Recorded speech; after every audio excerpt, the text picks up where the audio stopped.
here, another VBExtra, is my friend Mike Sarafin. Mike's a former flight director. You may have seen him as a flight director of EFT-1. He's now the mission manager of the Artemis program up at NASA headquarters. And those of you who know me well and don't like my pirate jokes, it's all Mike's fault. So here's my friend Mike Sarafin.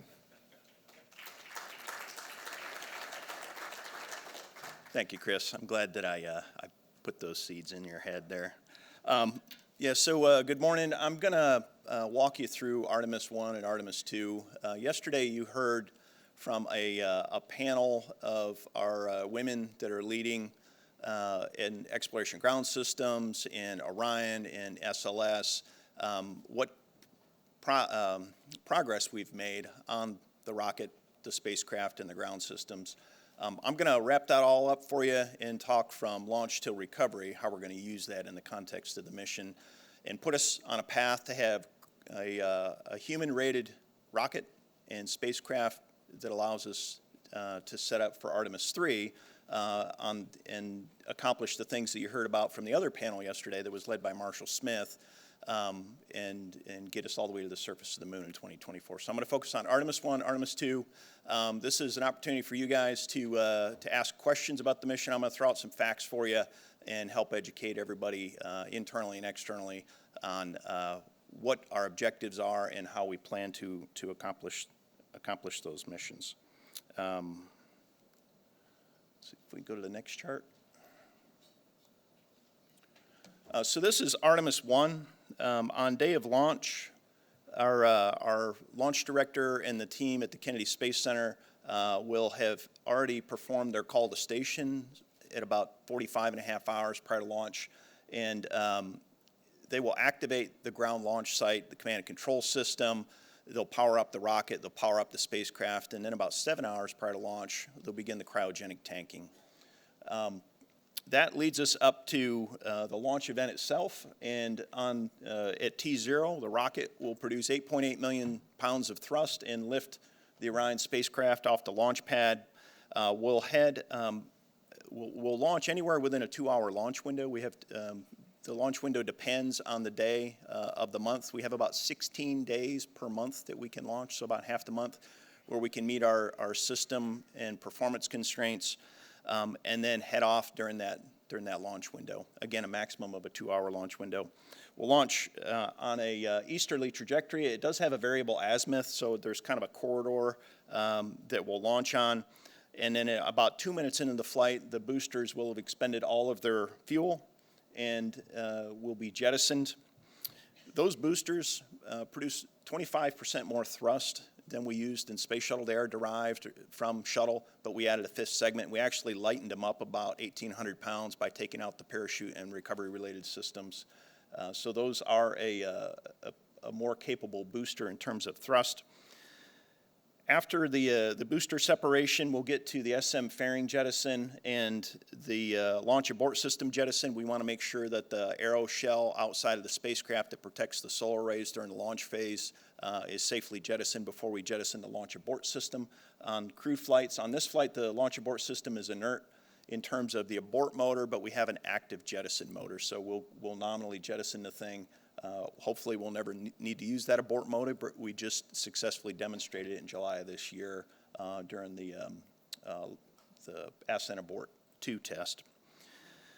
After we get to orbit, we'll insert to a 975 nautical mile by 16 nautical mile insertion altitude. The core stage will shut down. The 4 RS-25 engines will have consumed the bulk of the liquid oxygen, liquid hydrogen on board the core stage and operate at 109%. If any of you were shuttle heritage folks, you know that we operated at a lower throttle setting. That was largely a reusability requirement. We don't have a reusability requirement on these RS-25s, so we're operating at a higher thrust to get higher performance out of the system. Core stage is left behind, and then the spacecraft and the upper stage, called the interim cryopropulsion stage, continue on. The spacecraft will, in this first orbit, will deploy its solar arrays and will set up to transition off of ammonia boiler cooling to radiator cooling as the radiators are exposed when the solar array panels are put into their deployed configuration. We'll position the solar arrays into a load-bearing configuration in preparation for the perigee raise maneuver. That perigee raise will allow us to have a safe Earth orbit, and it'll use the interim cryopropulsion stage and the single RL-10 engine and the liquid hydrogen, liquid oxygen fuel that was loaded on the pad to provide that perigee raise. That'll put us in a 975 by 100 nautical mile orbit on this first flight, and then will set us up just an hour and a half after launch for the translunar injection, or TLI maneuver. In this first orbit, we'll be looking at the spacecraft and making sure that all systems look good before we perform that commit to the moon. And we really do want to get on this lunar trajectory, and I'll talk a little bit more why later. In order to perform that translunar injection maneuver, again, we position the arrays into a load-bearing configuration. We fire up that RL-10 again.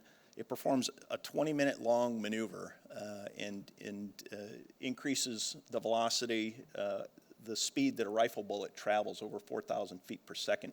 And that allows our spacecraft to get on this lunar trajectory. At that point, the rocket has done its job. And the ICPS, the interim cryopropulsion stage, separates. The Orion spacecraft does a brief separation maneuver to ensure that we have good separation dynamics. It waits for a little bit until Orion is clear, and then it performs its own disposal maneuver and puts itself on a heliocentric trajectory using a lunar gravity assist, this dotted line, and then disposes of itself. Along the way, we're gonna perform a little science and technology demonstration. We're flying secondary payloads, 13 CubeSats of the 6U size, and we're going to deploy those in bus stops. We call each of these bus stops, there's 4 points on the chart, and it's a pre-timed sequence where these CubeSats are deployed and sent on their own way for their own missions. Headed outbound, now back to the primary mission. The Orion spacecraft will perform periodic trajectory correction maneuvers as required to aim for this point over here on the far side of the moon, where we'll do what's called an outbound powered flyby. And it will occur during a communications blackout because we don't have line of sight to the Earth. And it'll be pre-programmed and loaded, and we'll be watching the trajectory along the way. We'll verify the burn targets. We'll go into a communications outage. It'll execute. And it'll execute just 62 miles from the surface of the moon. And we'll use a lunar gravity assist to target this point over here, which allows us to insert into what's called a distant retrograde orbit. The moon on this page is going counterclockwise. We're going to go clockwise about the moon, so that's why it's retrograde. And it's in plane to the Earth-Moon plane. We'll enter this distant retrograde orbit using a 2-maneuver sequence. The first maneuver uses the Orion service module engine, which we have checked out along the way. And the first maneuver sets up this insertion point to the distant retrograde orbit. The second one causes us to enter it, and both of those are service module engine firings. That'll set us up either for a 25.5 day or a 42-day mission. And we'll either do half a lap and then exit, or we'll do a full lap out here before we exit. And the difference is we want to set up at the end of mission landing conditions where we have lighting. We want to have lighting for a number of reasons, to monitor the parachute deployment sequence and ensure that we had good separation on all those, but also for the safety of the recovery operation. It'll be the first time we do the recovery operation, and we want to give the recovery forces lighting conditions to pull the ship up, hook up the equipment that's necessary to retrieve the spacecraft before that operation commences. So we set up the distant retrograde orbit. We vary it in terms of either do a half lap or a full lap based on the day that we launch to set up those landed lighting conditions. And then when we're ready to leave, we do another 2-maneuver sequence, only this time it's in reverse of what we did to get into that distant retrograde orbit. And along the way, we're going to fly 40,000 nautical miles roughly past the far side of the moon. So this is 230,000 from Earth to moon, mean distance, and then we're going to fly another 40,000 past that. So At this point over here, this will be the farthest that any human-capable spacecraft has ever gone before we bring it home. We'll do that 2-maneuver sequence when we're ready to exit the distant retrograde orbit, and then we'll do a return-powered flyby, which will again occur during a communications outage because it's on the far side of the moon. And then that'll set up our return trajectory home. When we do that, we'll be about 4 days away, travel time back to Earth, and in that same approximate time frame, we'll deploy our recovery forces on the ship out to sea. We'll start watching our landing site weather. We'll adjust our landing site as necessary. We could come up to 1,200 nautical miles uprange of the planned landing site, which is about 50 nautical miles from the coast of California, if we needed to account for weather. We'll perform trajectory correction maneuvers along the way, and we want to set up the point of entry interface at 400,000 feet and a skip reentry where we have a nominal distance between entry interface and landing of 2,800 nautical miles. We don't want to come in too steep because we could crush the spacecraft or overload it. We don't want to come in too shallow because we could literally just skip off the Earth's atmosphere. We want to have a precision entry, and we want to do that skip reentry. Before we get to the point of entry interface, the European service module will have done its job. We'll jettison it. It'll come into the Earth and burn up. Orion will perform a separation maneuver to ensure that we have safe clearance from the service module when it comes in, and then we'll reorient the spacecraft with the blunt end or the heat shield forward to ensure aerial capture at an altitude of 400,000 feet. And in just 20 minutes, we'll go from 400,000 feet to the surface of the ocean, again coming in at 24,500 miles an hour. The reentry itself, we'll see a couple of unique things. The peak heating will be just over 5,000 degrees Fahrenheit outside the heat shield because of the lunar reentry velocity. This will be the first time we test the brand new heat shield design, this block AVCoat design. And that's our primary objective on the mission. We really want to test that heat shield. There's no test facility on the ground capable of emulating those aerothermal conditions. Once we get through peak heating, the spacecraft will set up for the parachute deployment. We'll jettison a thermal cover that sits over the top of the parachute. It's called the forward bay cover. We'll jettison it, and then it'll lead to a series of parachute deployments, the pilot chutes, drogue chutes, and then the main parachutes.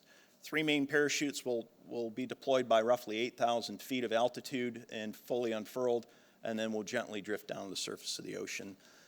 And the parachutes will, again, suspend a 22,000-pound spacecraft. It'll splash down. The recovery forces will locate, if they don't see it within eyesight of the ship, they can locate it with helicopters that are available via a flight deck on the ship itself.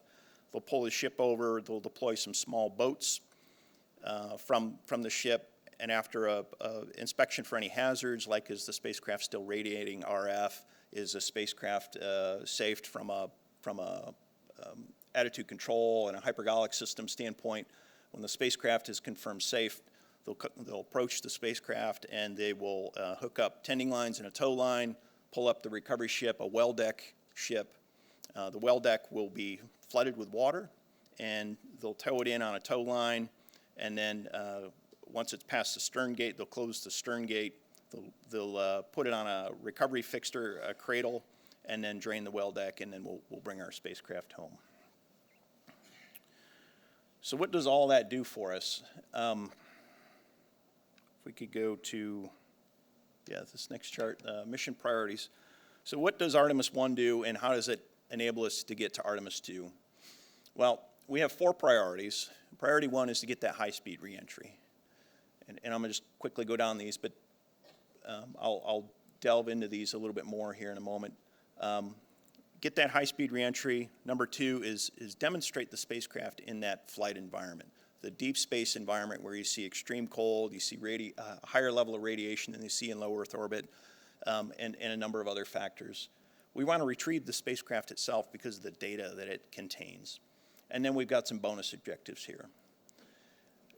when we put this together, we got in a room for about 2 days, and we hashed out and debated all of this. And what we were mindful to not do was to just have a programmatic stovepipe represented on this chart. What we were after are, what are the objectives that enable us to get safely and successfully to Artemis II and put us on a path to fly crew.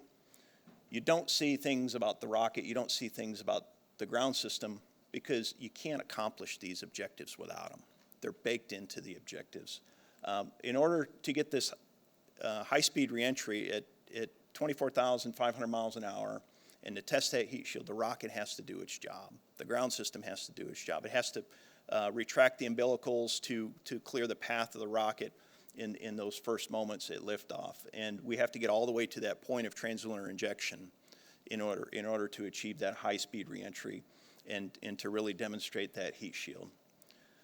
Operating the systems in the flight environment, we need to be mindful that this is a deep spacecraft. It's not designed to go to low Earth orbit. We have ammonia on board that is a limited commodity, and just due to radiant heating from Earth, we have limited time in low Earth orbit. We need to get out of low Earth orbit in the matter of hours, otherwise we're going to use up all that commodity to keep the spacecraft cool. So we need to transition from ammonia to radiator cooling and operate the vehicle in a deep space environment further away from Earth. We're going to operate above the Global Positioning System constellation that's used for the bulky users to navigate in current days.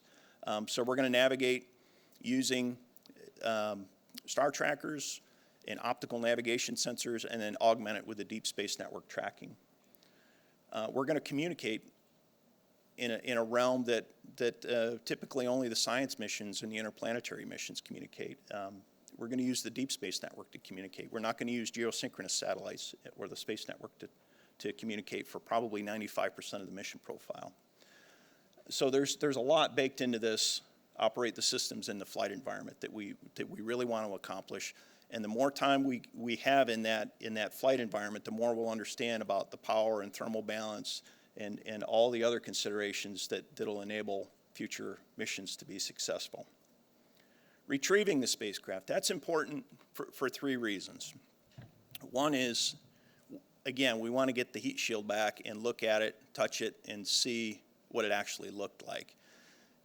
There's also valuable data on board that we want to retrieve that we don't get down in flight. The developmental flight instrumentation that measured the heat shield temperatures during reentry heating is not telemetered to the ground in real time, as well as the video that occurs during reentry. So we even have a blackout period during reentry, a communications blackout period. So we don't get all of that data back in real time. So we want the spacecraft back for the heat shield, for the data, and then we have avionics on board that we hope to use on Artemis II as a cost savings and just refly these unique avionics.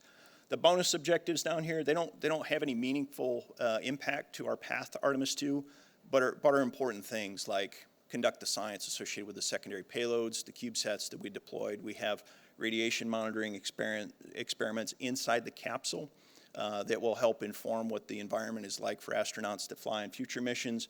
And then we're going to do things like just check out our other systems, our redundant systems on the spacecraft where it makes sense. So these are all important objectives, and the 4 things we hope to get out of Artemis II. These first 2 are the biggies. The 3rd one is also important, and the 4th one, again, is kind of a bonus. Next chart, please. So this is Artemis II. So assuming we're successful on Artemis I, we got our spacecraft back, we got our high-speed reentry, we're on a pretty good path to have flight rationale and fly our astronauts on the next flight, combined with other ground test activities that we're doing associated with the life support systems and all the other structural and avionics and software testing that we're doing in parallel with Artemis I. So having flown the system once in the full flight environment is important, but we still haven't fully demonstrated the spacecraft in a crewed capacity. So Artemis II is all about flying a crew of 4 astronauts and sending them out to the moon. So similar to day of launch on Artemis I, We're gonna power up the launch vehicle, and our launch control center team is gonna fuel it. In parallel with the fueling operations, our astronauts are gonna get suited up, and they're gonna head out to the launch pad, and they're gonna show up at the launch pad. And there's not gonna be that many people out there because of how hazardous the environment is at that point. They're gonna see this rocket fully fueled, steaming, covered with ice, creaking and groaning, and they're gonna go climb on the top of this thing. They're gonna ride right up to the top of the mobile launcher, cross the crew access arm, climb in the cockpit, and get seated. And we'll prepare for hatch closure. We'll do some communications checks with our astronauts when they're on board the spacecraft to verify that they're ready. And when they give the thumbs up and we've done our go, no-go for launch, and everything looks good, we'll again commit to launch. The launch profile and the jettison events will be very similar, headed uphill. The difference on this one is we're going to go for a 1,200 nautical mile insertion altitude, 1,200 by 15. And we're not holding back as much performance out of that core stage as I had mentioned on Artemis I, just to demonstrate the rocket. We're putting a good portion of the performance reserve into the insertion altitude, and then after the core stage separates and the Orion spacecraft and the interim cryo propulsion stage separate from the core stage, we're going to do an early perigee raise maneuver before we've deployed the solar arrays on the first orbit. And that'll occur just roughly 20 minutes after core stage engine shutdown and separation. And that'll put us into a 100 by 1,500 nautical mile orbit on this first lap and set us up for what's called a high Earth orbit. And the high Earth orbit will use, again, the interim cryo propulsion stage. By the time we get to the high Earth orbit maneuver, we'll have positioned the spacecraft solar arrays into a load-bearing position. We'll fire up that RL-10 engine, and then it'll put us on this trajectory. And I think yesterday somebody said it was a 24-hour orbit. It's actually a 42-hour orbit. It's almost 2 full days that we spend out there. And we go some 59,000 nautical miles from Earth. Again, we're past the tracking and data relay satellites in geosynchronous orbit. We're past the GPS constellation that sits below it. And we're going to transition our nav and our comm off and then back on before we commit to a lunar trajectory. Also along the way, what we're going to do is we're going to check out our life support system. And we'll have almost 2 full days to do that. And we'll have both a sleep cycle and an exercise cycle where we're dumping, our astronauts just through breathing are dumping water vapor into the cabin atmosphere as well as carbon dioxide. And our life support system is going to scrub that out and dump the carbon dioxide overboard and keep the atmosphere conditioned properly. And we'll look at all that plus the overall spacecraft system's performance leading up to the translunar injection point. Once we've done this high Earth orbit maneuver, the interim cryo propulsion stage has done its job. It separates and goes on a disposal maneuver. Orion continues around, and then at this point 4, we do essentially a mission continuation maneuver using Orion's service module engine. This is the only maneuver on this mission that is reliant on the service module doing its job. And if it doesn't do its job, we're in this high Earth orbit and we can come home. If it does its job, then we can continue on and we'll do this free return trajectory and we'll fly about the moon. At the farthest point here, we do expect a communications blackout. Again, this is in the Earth-Moon plane, this free return trajectory. So there'll be roughly an hour where we have no communication between Earth and the spacecraft. And we talked a little bit yesterday about the younger generation not having seen some of this. This will be their first Earthrise that they see from a human perspective. So the iconic Apollo 8 photo that showed Earthrise, this will be their moment. And we'll hear stories from our astronauts when they come home and talk about that. It'll also be the point where humans have gone the farthest they've ever gone before. This is 4,000 nautical miles mean distance. past the far side of the moon. It's farther than we went on Apollo 13 on that free return trajectory mission. And it'll set new standards and new records and new memories for folks.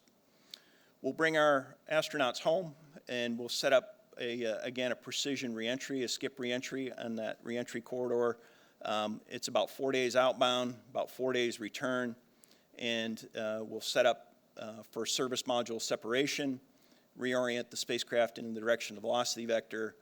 Our astronauts will go through a communications blackout just due to the plasma outside the spacecraft for about a period of about a minute. And then once we get to the other side of that peak heating period, we'll set up for the parachute deployment. We'll jettison the forward bay cover, pilots, drogues, main chutes, and then we'll splash down. And then our recovery ship will be waiting out there for our astronauts. So these are exciting missions. And I just want to say it's an honor to be here. So thank you to AAS for having me. We've overcome a lot of challenges already, and these missions are going to be challenges in themselves. We're going to put a lot of that big, beautiful flight hardware into play that we talked about, and this ties it all together and also puts us on a path to get to the other side of the stage over here for Artemis II and human landings on the moon. So we got to get through these first 2 flight tests.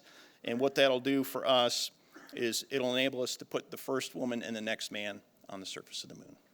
So that was it. Thank you.